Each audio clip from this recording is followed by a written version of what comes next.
मदरसा भी जमा हो गया, शक्ल भी नजर आ गई, चिंता कि मदरसा बनेगा, और मदरसा बनेगा कैसा वो भी शक्ल बन गई। चुनांचे अल्लाह ताला की मेहरबानी से मदरसे की बुनियाद रखी गई, वो आप लोग जानते हैं। और फिर उस मदरसे से जो निज़ाम तैयार हुए वो भी आप जानते हैं। दुनिया में जो निज़ाम चल रहा है आपके सामने, अकाबिर ने हज़रत शेखुल हिंद रहमतुल्लाह अलैह की ज़ात से जो निज़ाम चलाया उनके शागिर्दों के जरिए से, वो 3 मदारिस अरबिया,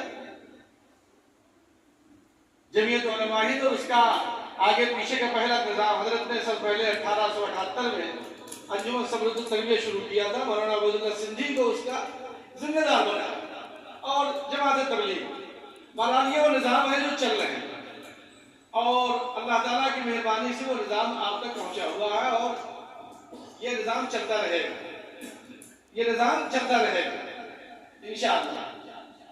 हर दौर में हक और बातिल की आमेज़श और टक्कर रही, हमेशा रही। आप कोरोना से देख लीजिए उठा करके, आज तक देख लीजिए, बातिल ताकत और कुव्वत के साथ आया है, हक बेसब्र सामान्य हो रहा है, लेकिन अल्लाह ने मदद की। रसूलुल्लाह सल्लल्लाहु अलैहि वसल्लम की जिंदगी के 2 पहलू थे, एक आपकी ज़ाहिरी जिंदगी थी, एक आपकी बातिनी जिंदगी थी। ज़ाहिरी ये थी कि आप मैदान अमल में मेहनत करते थे, और बातिनी ये थी कि अल्लाह के सामने रोते थे, अल्लाह के हुजूर रोते थे। तो उस निज़ाम को हमें भी इख्तियार करना पड़ेगा कि हम ज़ाहिरी एतबार से भी अपने आप को फिट रखें और तैयार रखें, बातिनी एतबार से भी हमारा रुजू इल्लल्लाह, अल्लाह से रिश्ता हो।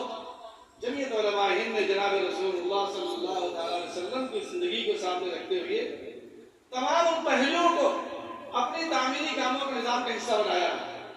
मिल्कियत फंड को आप ले लीजिए, पैसा जमा करने के लिए नहीं है, बल्कि जरूरतमंदों और मुसीबतज़दा मजलूमों की खिदमत के लिए।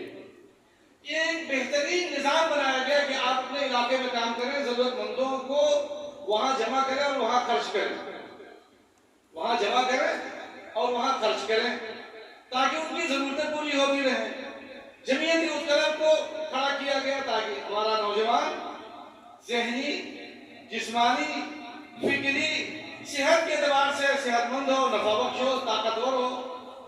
दीनी तालीमी बोर्ड का निज़ाम बनाया गया ताकि अकीदे की पुख्तगी, ईमान की मजबूती, हमारा बच्चा बुनियादी तौर पे शुरू हो, और माँ की कोख और माँ की गोद के बाद वो उस्ताद के सामने मकतब लाया जाए।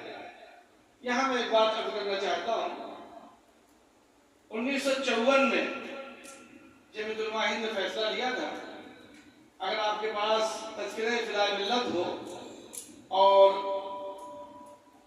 फ़िदाए मिल्लत नंबर हो मदरसा शाही का, उन दोनों में बहुत तफसील से पूरी मालूमात जमा कर दी गई है कि मकातिब के ताल्लुक से कब कैसे कैसे क्या मुहिम शुरू हुई। हज़रत ये तजवीज़ थी शूरा में कि मदारिस के लोग अपने मदरसे की आमदनी में से 10% मकातिब पे खर्च करें। ठीक है, बलवा के अंदर मदरसे हैं, वहां मकतब की जरूरत नहीं है, उसको मुस्तक़िल रखा जा सकता है, लेकिन बलवा मुल्क नहीं। मुल्क एक कोने से दूसरे कोने तक आप जाएंगे तो आप देखेंगे कि किस तरह कितनी नाखानदगी है, और कितने ऐसे इलाके, इसी शामली के फसादशुदा इलाके में काली शौकत साहब भी जिंदा हैं, मैं भी शाहिद हूँ कि जब वो पूछते थे कैंपों में कि आप किसकी उम्मत में हैं, तो मुसलमान दाढ़ी टोपी वाला ये कहता था मैं अखिलेश और मनमोहन सिंह की उम्मत में हूँ। मैं भी मेरे दोनों कान इसके गवाह हैं, और काली शौकत साहब भी हयात से हैं, आप उनसे पूछ सकते हैं। 11 साल का दिन गुजरा, कोई ज्यादा नहीं, मैं 1857 उससे पहले के हालात नहीं बता रहा हूँ।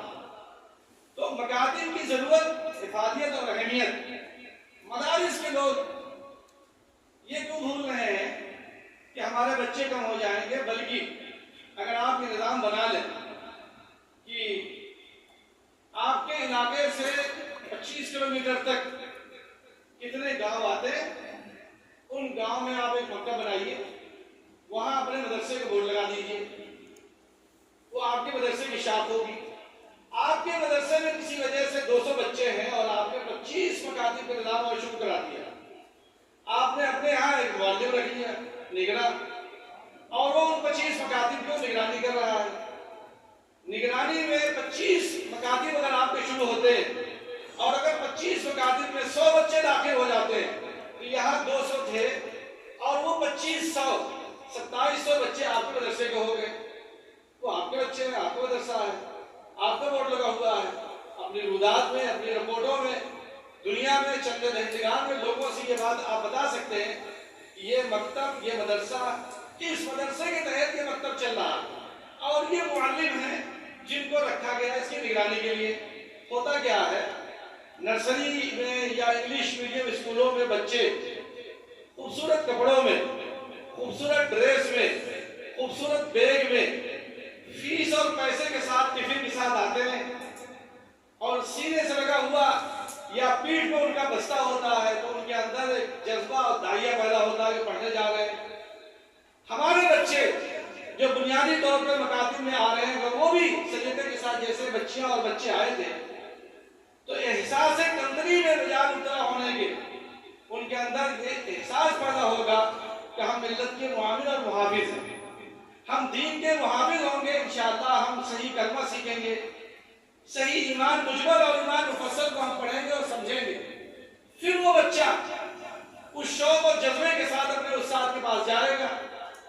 कपड़ा भी अच्छा है, कुरान करीम भी, उसके औलाद भी सीने से लगे हुए हैं, बैग में लिया हुआ है, फटा पुराना नहीं। और माँ बाप को भी ये दिलचस्पी होगी कि हम अपने बच्चे के लिए 100 रुपया माहाना उस पर खर्च कर रहे हैं। आप दुनिया का जायजा ले लीजिए, जिसने फीस दे करके पढ़ाने का निजाम शुरू किया हो वो अगर गरीब हो गया हो तो मैं ये जमानत देता हूँ आपको कि अगर वो कोई आदमी गरीब हो गया हो तो उस पैसे को आप मुझसे ले लीजिएगा। जिसने अपने बच्चे को मकतब में भेजा और 100 रुपया की वजह से वो गरीब हो गया हो तो वो पैसा मैं दूंगा इंशाअल्लाह, आप उसकी लिस्ट बना के हमें दे दीजिए। ऐसा दुनिया में अब तक, बल्कि जो गैर बेतरतीब मकातिब चल रहे थे, मदारिस की हिफाजियत में इजाफा हो गया, बच्चों में तालीम का शौक पैदा हो गया।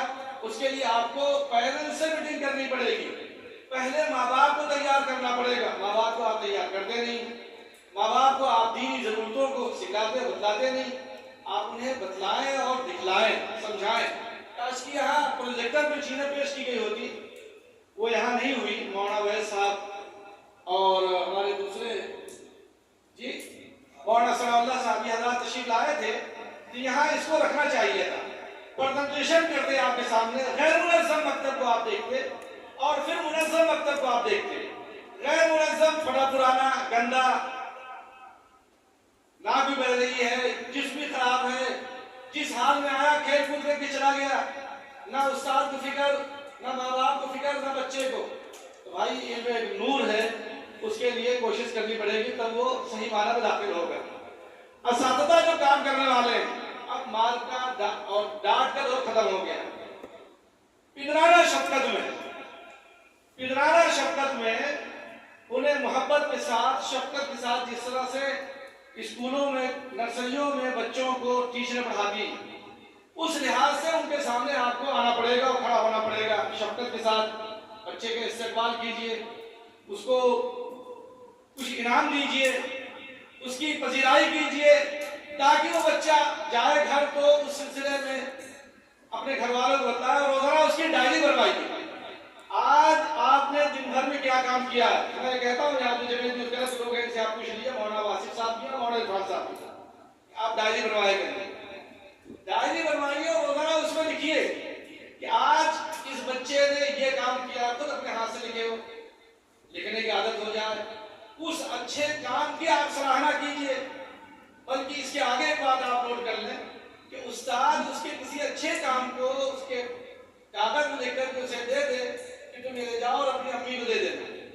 आप यकीन मानिए कि अगर आपने उस बच्चे को अहमियत दी और कागज में लिख करके इसकी ये खूबी है, ये खूबी है, ये सलाहियत है और आपने दे दिया, तो माँ ने उसे अपने पास जब रखा, साल पूरा हो, आप उसे जमा करवाइए, तो शायद उससे बड़ा ज़ख़ीरा और खजाना उस माँ के पास, उस बच्चे के और नहीं होगा जो आपका दिया हुआ उस माँ के पास होगा।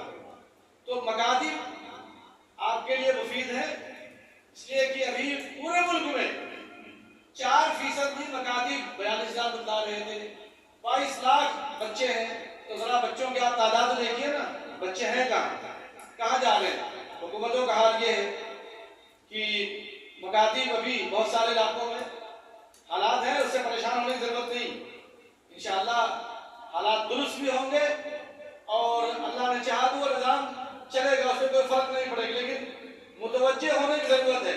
अब ये मदारिस के हवाले से जिक्र हुआ, हमने कहा इसको जो गवर्नमेंट तरफ से सर्कुलर जारी हुआ था कि प्रिंसिपल साहब के जमाने में, ये लेटर है, आप हर मदरसा इसको अपने पास रखें।